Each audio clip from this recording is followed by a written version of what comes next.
हम लोग अक्सर यहाँ बैठकर आपको कहते हैं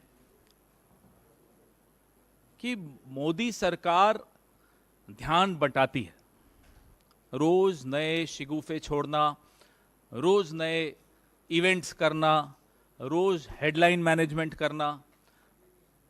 तो सवाल उठता है और बड़ा जायज और वाजिब सवाल है, वो क्यों करती है? किस मुद्दे से ध्यान बटाने के लिए किया जाता है? बताया कुछ जाता है, वो तो दिख रहा है टीवी पर और सोशल मीडिया पर कि क्या दिखाना चाह रहे हैं, क्या छिपाना चाह रहे हैं, वो बहुत अहम सवाल हो जाता है। अभी पिछले हफ्ते, ये पूरा हफ्ता जो गया, जो कल खत्म हुआ, G20 का पूरा एक शोरगुल मचाया जा रहा था। G20 का इधर शोरगुल था, सब कुछ ढका जा रहा था, सब कुछ छिपाया जा रहा था। तो हमने पता लगाया कि साहब क्या क्या छिपाया जा रहा है। तो G20 की आड़ में LG 420 छिपाया जा रहा था। जम्मू कश्मीर में चुनाव नहीं हो रहे हैं, सीधे सीधे केंद्र सरकार का नुमाइंदा वहां LG है, नाम उनका मनोज सिन्हा जी है, अक्सर खबरों में बने रहते हैं और कोई अच्छी खबरें नहीं होती। कभी किसी फ्रॉड से 25 लाख का लोन ले लेते हैं किताबों पर। और अब जो मामला सामने आया है वो और ज्यादा गंभीर है। 13,000 करोड़ रुपए का गबन का भ्रष्टाचार, जल शक्ति या जल जीवन, जो भी आप उसको नाम देना चाहें, और तो और एक अधिकारी जो कि दलित परिवार से आता है, गुजरात काडर का है, डेपुटेशन पर जम्मू कश्मीर में है, नाम अशोक परमार है, IAS है, विसल ब्लोअर है। वो लगातार चिट्ठियां लिखता है, लगातार फ्लैग करता है, लगातार ध्यान आकर्षित करता है प्रशासन का कि साहब ये गलत हो रहा है, बिना टेंडर के हो रहा है, बिना प्रक्रिया का अनुकरण किए हो रहा है। साल में 4-4, 5-5 बार उसका हस्तांतरण हो जाता है, उसका स्थानांतरण हो जाता है, उसका ट्रांसफर हो जाता है। 4-4 बार। न केवल उसका स्थानांतरण होता है, उसको भरी मीटिंग में स्वयं LG द्वारा अपमानित किया जाता है। विसल ब्लोअर के साथ तो ये हालत। और जिन अधिकारियों का वो नाम लेता है, उन अधिकारियों को प्रमोशन मिल रही है। तो अब आपको समझ में आता है कि ये हेडलाइन मैनेजमेंट क्यों किया जा रहा है, क्यों ये इवेंट मैनेजमेंट होता है, क्यों आपके मालिकों पर इतना दबाव होता है कि साहब ये नहीं, ये चलाओ। इतने फोन तो आपको अपनी धर्मपत्नी नहीं करती होगी, या आप अपनी धर्मपत्नी को नहीं करते होगे जितने फोन हरेन जोशी के आ जाते हैं आपके मालिकों के पास। कभी सुना है अपने? हर 1 घंटे में मैसेज आ रहा है, ये हेडलाइन ये ठीक नहीं है, इसमें कॉमा ठीक नहीं, इसमें फुल स्टॉप ठीक नहीं, इसमें उसका नाम गलत है।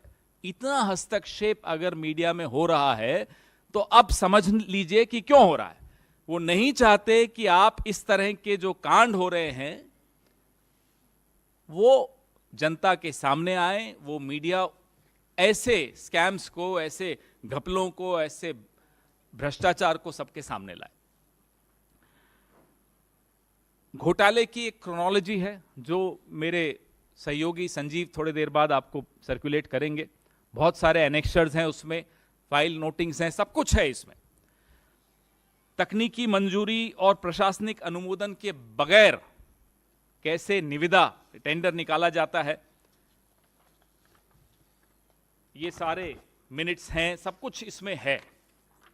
और कैसे इंजीनियर्स की और अधिकारियों की जो कि शामिल हैं इस कांड में, उनको प्रमोशन दिया जाता है, उसको सही जगह पर उनको बैठाया जाता है, और जो जानकारी सार्वजनिक करना चाहता है उसको प्रताड़ित किया जा रहा है।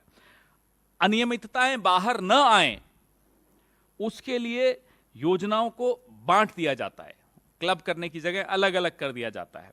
और कॉम्पोजिट टेंडर की एक प्रथा थी, उसको कैसे त्याग दिया जाता है, वो सारा खुलासा ये जो अशोक परमार हैं, इन्होंने सार्वजनिक किया, विसल ब्लोअर बने। उनके साथ क्या हुआ मैंने आपको बताया ही है।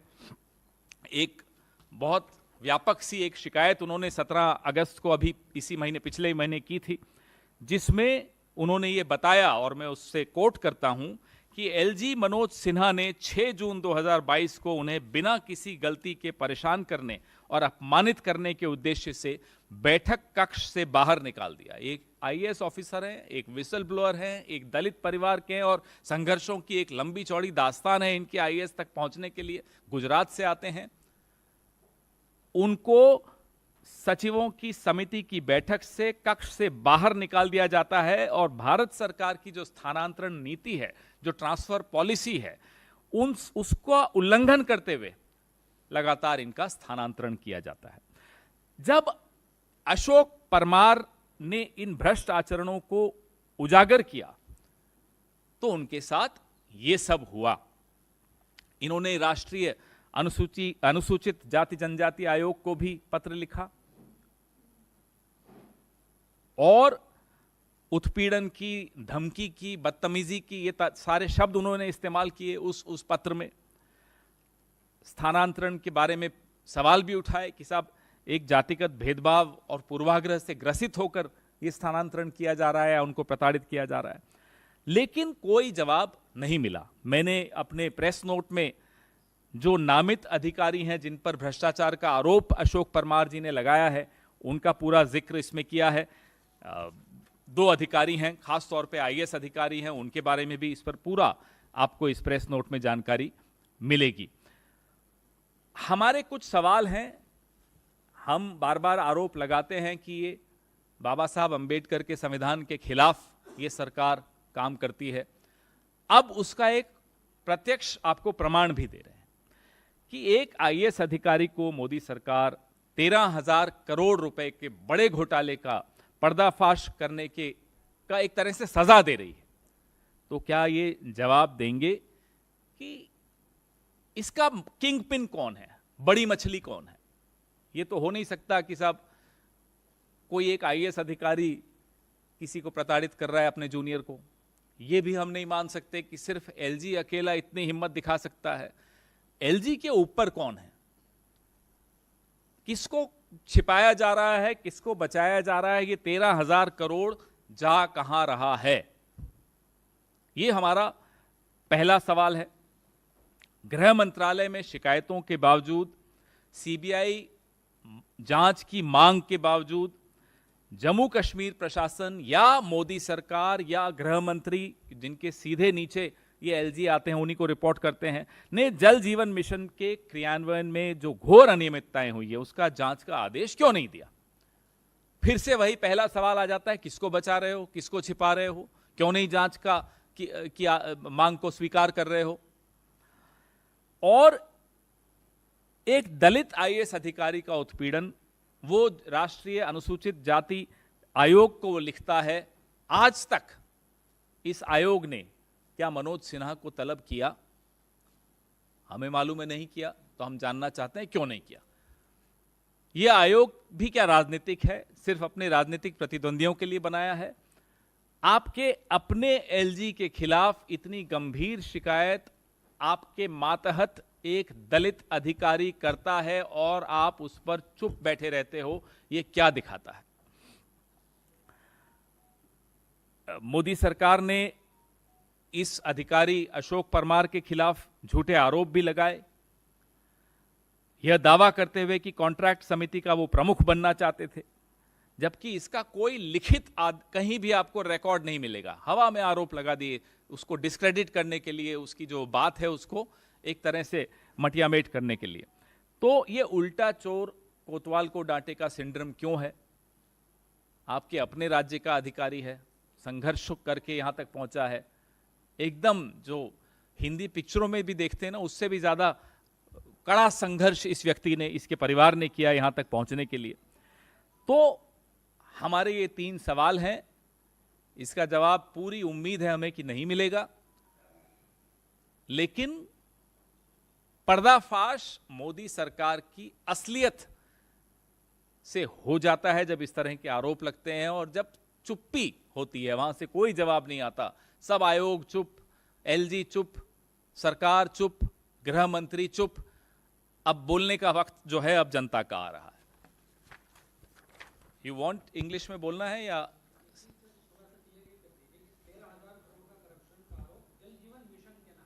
जम्मू कश्मीर में जल जीवन मिशन जो परियोजना है, केंद्र सरकार की परियोजना है, उसमें ये घोटाला हुआ, और जिस विसल ब्लोअर ने इस घोटाले को का पर्दाफाश किया उसको सजा दी जा रही है, उसको बार बार उसका स्थानांतरण किया जा रहा है, और जिसको उसने नामजद किया, जिन अधिकारियों को, उनको प्रोटेक्शन दिया जा रहा है, उनको पूरा बचाया जा रहा है। जी, कश्मीर ही में पोस्टेड हैं। और इसमें जो दो लोगों पर, जो राजनीतिक लोगों पर शक की सुई जाती है, एक का नाम मैं लिया, एक का मैं भूल गया, मैं अभी ले लेता हूं। मनोज सिन्हा का नाम लिया, और जो जल जीवन मिशन के केंद्रीय मंत्री हैं शेखावत साहब, उन पर भी एक शक की सुई जाती है कि उन्होंने क्यों एक विसल ब्लोअर को सजा देने दी या दी, और नामजद अधिकारियों को बचाया गया जिन पर यह आरोप था कि वो भ्रष्टाचार में लिप्त हैं। आपके सवाल। बिना टेंडर की प्रक्रिया का पालन किए, सारी जो प्रक्रियाएं हैं उनका एक तरह से उल्लंघन करके ठेके दिए गए, 13,000 करोड़ के ठेके दिए गए। ये सारा हर जिले में घटिया काम का जो निष्पादन है वो भी मैंने एनेक्सर संलग्न जो है वो भी आपको दिखेगा। विशेषज्ञ सलाहकार समिति को नियुक्त करने का अनुशंसा थी, वो नहीं करने दिया गया। तो जो एक प्रक्रिया होती है वो तमाम प्रक्रियाओं का उल्लंघन करके ठेके दिए गए, और जो काम किया गया उस काम का निष्पादन की जो क्वालिटी थी वो भी ठीक नहीं थी। तो वो आरोप स्वयं एक अधिकारी ने लगाया। नहीं, अभी इसी पे बात करिए, आप बड़ी जल्दी में इसके अलावा जा रही हैं। इससे पहले सत्यपाल मलिक जी भी इस राज्य में क्या हो रहा है वो बता चुके थे, उस पर भी अभी कोई कार्रवाई हुई नहीं है। उन्होंने बताया था कि कैसे संघ के एक वरिष्ठ नेता सुबह 7 बजे आकर इनके दरवाजे पे दस्तक देकर 2 फाइलें लेकर आते हैं। वो सब सत्यपाल मलिक जी बहुत कुछ बता चुके हैं। अब उसी राज्य से ये एक और चौंकाने वाला घोटाला सामने आया है। उस वक्त सत्यपाल मलिक जी के साथ जो हुआ वो हमने देखा, तो हो सकता है मनोज सिन्हा जी इसीलिए चुप रहते हों, ये भी हो सकता है। ये सवाल आपको पूछना चाहिए था, आपने नहीं पूछा, तो मैंने फिर भी जवाब दे दिया। और अब आने वाले 5 मिनट में आप जो सवाल आपके मन में हो और किसी कारण से नहीं पूछ पा रहे हो, उनका जवाब मैं यूं ही देना शुरू कर दूंगा। अशोक परमार जी अब ट्रेनिंग में हैं। प्रमुख सचिव होते थे इस विभाग के, उनको डिमोट करके ट्रेनिंग में डाल दिया। जी,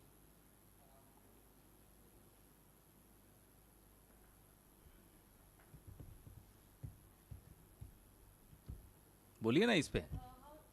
हाँ हाँ, पूछिए ना, आपके मन में है, होंगे सवाल, घबराइए मत, डरो मत।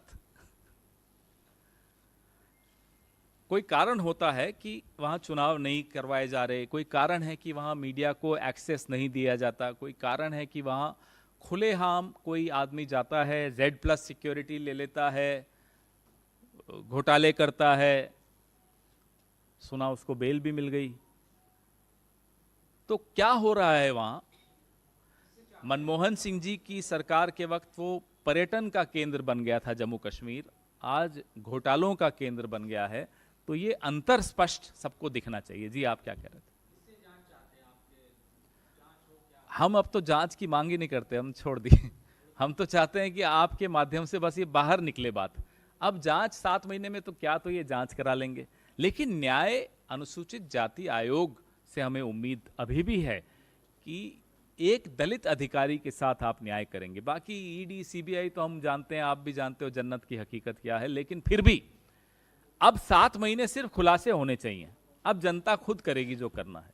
अब मुझे नहीं लगता कि अब हमें कोई मांग करनी चाहिए जांच की।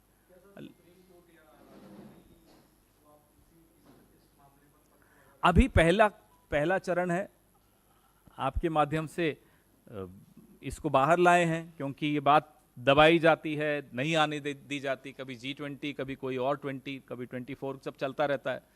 तो 24 से पहले ये सब बातें अब सिर्फ आपके माध्यम से हम जनता के दरबार में ले जा रहे हैं। प्रधानमंत्री नरेंद्र मोदी G20 के समापन के बाद जिस तरीके से श्रेय ले रहे हैं, कह रहे हैं कि हिंदुस्तान दुनिया के भीतर एक शक्तिशाली देश के रूप में उभर के आया है। आपकी क्या प्रतिक्रिया है? हिंदुस्तान हमेशा शक्तिशाली था और है और रहेगा, प्रधानमंत्री कोई भी हो, लेकिन अभी इसी पर केंद्रित रखिए आप। सर 5 मिनट तो हो गया, इसी पर रखिए। आज G20 पे कभी और चर्चा हो जाएगी, अभी हो गया, अब तो ब्राजील के पास चला गया।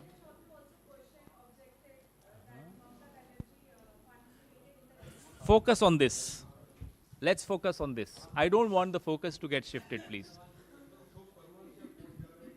अब ये तो मेरे को नहीं मालूम, हम तो उनके टच में नहीं है। ये तो जो सार्वजनिक पटल पे जो जानकारी है वो हमने आपके सामने रखी है। हाँ, कुछ एनेक्शर्स हैं जो सार्वजनिक शायद नहीं रहे हों, वो आपको बहुत चौंकाने वाले एनेक्शर्स हैं। काफ़ी मोटी प्रेस रिलीज है, आज आपने भेज दी सबको, सबने देखा होगा कितने एनेक्शर्स हैं। ये सारे जो खुलासे हैं ये सरकारी कागज़ों से ही हैं जो निकल कर आए हैं। कौन कौन इंजीनियर, जिसको हटाया गया, किसको लगाया गया।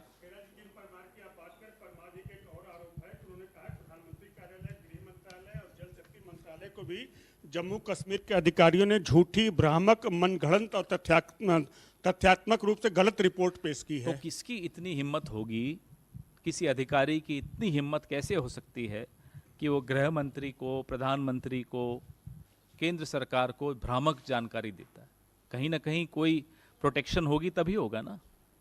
अगर अशोक परमार जी ये कह रहे हैं कि अधिकारियों ने ये किया है तो उन जांच होनी चाहिए। क्यों किया उन अधिकारियों ने, कैसे हिम्मत हुई उन अधिकारियों की?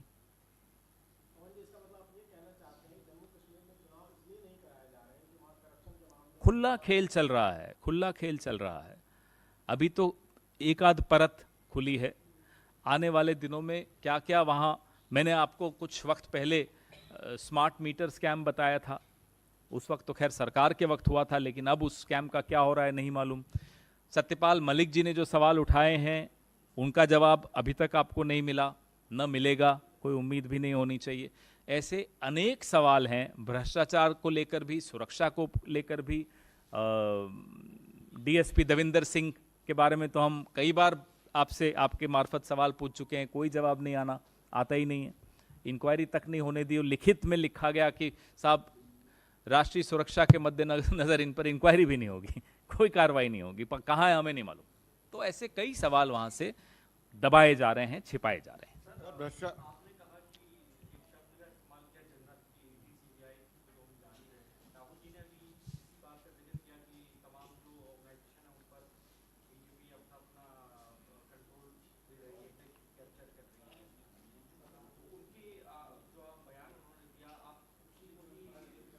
मैं आपको आज जम्मू कश्मीर में क्या हो रहा है, भ्रष्टाचार का एक खुलासा कर रहा हूं। राहुल जी ने जो नाम लिए एजेंसीज के, बिल्कुल हम लगातार बताते आए हैं आपको। उसमें अब आप एक अनुसूचित जाति आयोग भी डाल दीजिए कि अशोक परमार एक दलित आईएएस अधिकारी की शिकायत पर आज तक अनुसूचित जाति आयोग ने एलजी मनोज सिन्हा को तलब नहीं किया, या बाकी अन्य अधिकारियों को जो कि अशोक परमार को प्रताड़ित कर रहे हैं उनको तलब नहीं किया।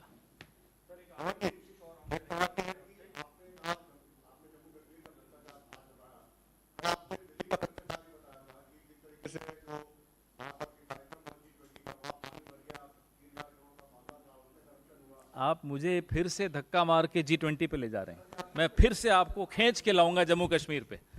तो ये रस्साकसी चलने दो, अच्छा लगता है, लेकिन इस रस्साकसी में जम्मू कश्मीर का ये बड़ा महत्वपूर्ण मुद्दा, विक्रांत जी, भ्रष्टाचार का मुद्दा भी है, एक दलित अधिकारी की प्रताड़ना का मुद्दा भी है, और ये सब केंद्र सरकार द्वारा अपॉइंटेड एलजी की नाक के नीचे हो रहा है, उनके द्वारा हो रहा है। ये मुझे लगता है इसको डाइल्यूट मैं नहीं होने देना चाहता। मैं आपको एलजी की बात कर रहा हूं, आप जी पे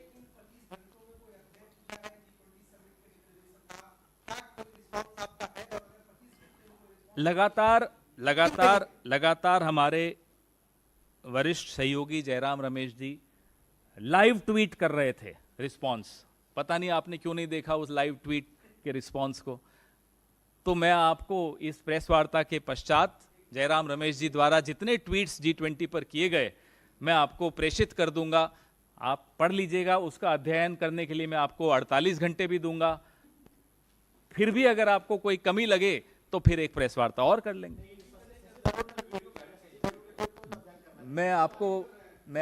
मैं आपको फिर से दोहराता हूं, जयराम रमेश जी ने लाइव ट्वीट किया G20 पर और उसका आपको अध्ययन करना चाहिए।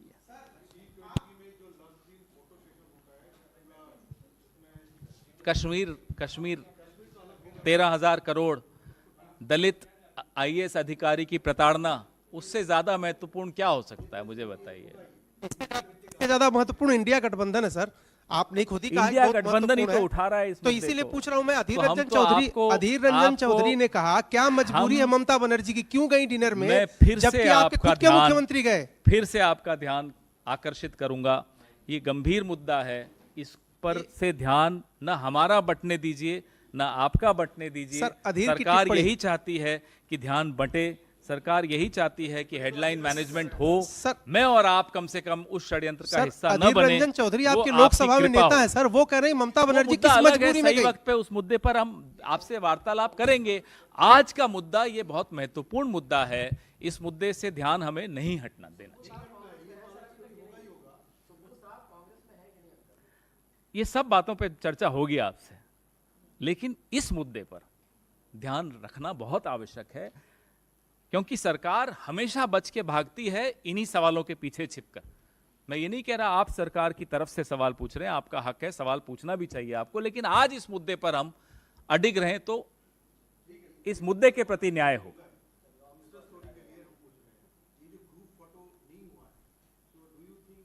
नहीं, सरकार से पूछिए, मुझसे क्यों पूछ रहे हैं? हम तो आमंत्रित ही नहीं थे, हमसे क्या पूछ रहे हो आप? धन्यवाद।